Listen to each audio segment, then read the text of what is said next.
Welcome to Kit Guru with me, Christina. Today I will be taking my magnifying glass out to look at this teeny weeny keyboard with not such a small price of $109.99. I'm talking about the K65 RGB Mini by Corsair. Let's see if this 60% mechanical keyboard packs a big punch, or is it a little bit of a letdown?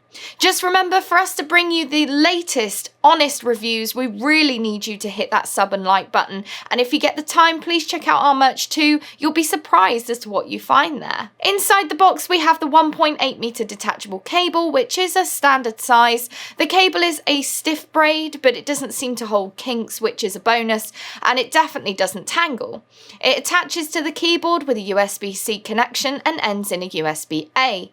Also in the box, there is a spare Corsair keycap, spacebar and keycap puller. The spare Corsair key is ABS and so is the pattern spacebar. To be honest, this isn't the worst thing ever, as often the spare keys are ABS, but it would have been nice for the spares to also be PBT like the rest of the keyboard. Then of course we have the keyboard. It feels a little bit like a toy at 294 by 105 by 44 millimeters, and it weighs 580 grams. It's basically like cutting out the main section of my Huntsman version 2 keyboard by Razer, and you might be wondering, how can someone cope with these small keyboards? There must be so much missing. But Corsair have thought about this, and not only do you have the usual FN functions, there are many other shortcuts too.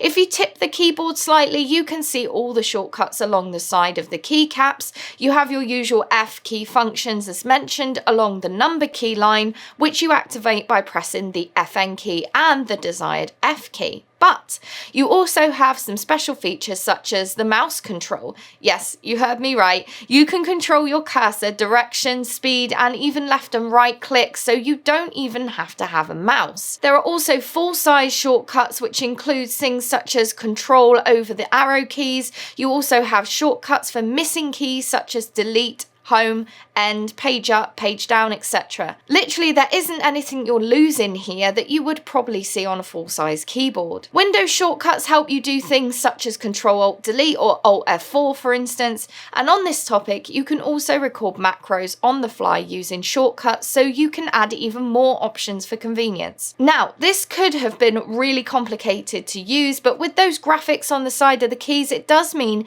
you don't need to remember too much, other than those Windows function shortcuts. The caps lock key and Windows lock key even turn red when you press it, so that you know that it's engaged. Tab changes to red when you have scroll lock on, and the Z key changes colour depending on the profile that you're on. You can have up to 50 profiles in hardware mode and unlimited profiles on software mode. The manual is really well illustrated too, I might add, and this gives a deeper level of reassurance, I guess. The downside being the keycaps can look a bit cluttered. I would say that all the controls feel intuitive, but it can mean a lot of kind of looking down to find the right shortcut. Whilst we're on the subject of keys though, we might as well chat about those switches. These are Cherry MX red mechanical switches, and you can select Cherry MX RGB speeds on the website. These Cherry MX red switches are really linear. I personally prefer a clickier switch, but that's just my preference. Here is a sound comparison between my own Huntsman version 2 keyboard with the Razer Opto mechanical switches.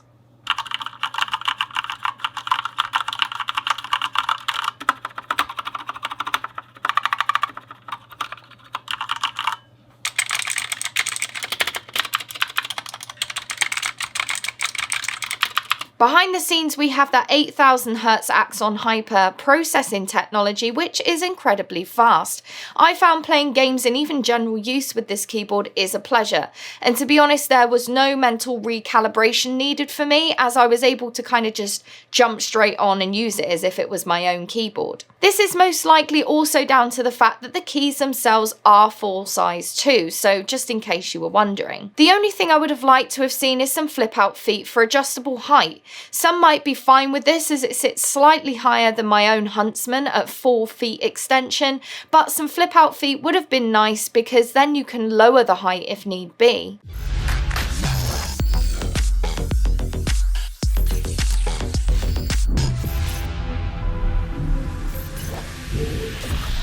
On the underneath, there are 4 non-slip pads which work really well, and even though they're pretty small, it doesn't slip on a mouse mat, and I thought that I would test it on like a normal desk environment too, as you might not always have a mouse mat, and it still held up exceptionally well. Features wise, we have the full N-key rollover, 100% anti-ghosting, and full compatibility with the Corsair iCUE, which we will have a look at now. So open up iCUE and you come to this screen, select the K65 Mini, and you get some options down the left hand side. We're going to look at the key assignments here by selecting a key, and below you can see the available options. Next, in hardware, key assignments, which is exactly the same as above, but for when iCUE is off or unavailable. Lighting effects here, you can add layers and customize your RGB experience. Again, below we have the hardware lighting options for when the software is not available or off. In the performance tab, you can disable certain shortcuts and also the indicator colors. Next, in device settings, you can check for updates, and please make sure that you have the most up-to-date version once installed. Underneath, you can change the default level of 1000 Hz polling rate to Axon Hyper polling rate of 8000 Hz. This is what happens when you do that. Now, you can see it's on 8000 Hz.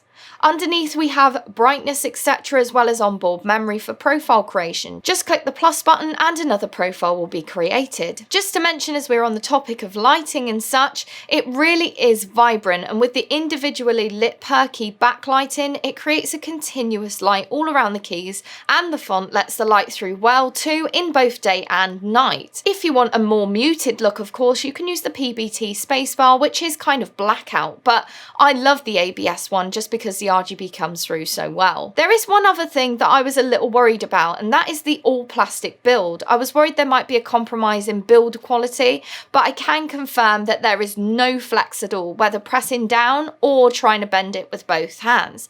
However, in my opinion, £109 is asking a lot for this keyboard, especially when it's a full plastic frame and there are no hot swappable switches, for instance. The Keychron K6 wireless mechanical keyboard is $85.08 at the time of this recording on Amazon, and that has hot swappable switches and Bluetooth. So at this price point, you can most definitely find some serious competition, especially in the price, which you can see if you search 60% mechanical keyboards on Amazon right now. A final thought before I round up with my conclusion: if you are thinking, well, who would benefit from a mini keyboard? Other than the obvious, I think FPS gamers are the first to spring to mind, as they'll benefit from having more room on their workspace to make those large arm movements when playing on a low DPI. And then there are some more practical uses, such as streamers and editors who have maybe 2 systems. This would be ideal to control a second device or streaming service, for example. You could even connect this to your Xbox One to save you typing on a controller. In conclusion, I think the Corsair RGB Mini is a good example of a mini keyboard. It looks great and it has all the features and specs that you would expect from a full-size keyboard, and it manages to keep your desk space as free as possible. It is also easy to operate and understandable. However, there are a few things that would have made it better for me.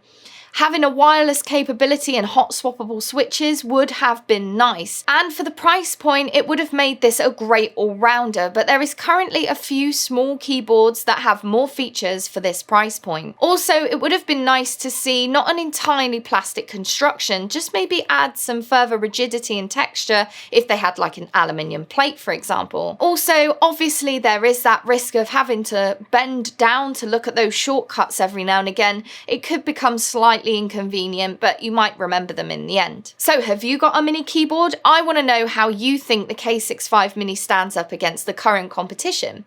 If you haven't already, click that sub and like button that are down there, and also check our merch. Don't forget, our website is updated daily with tech news. All the best from me, Christina. See you next time here on Kit Guru.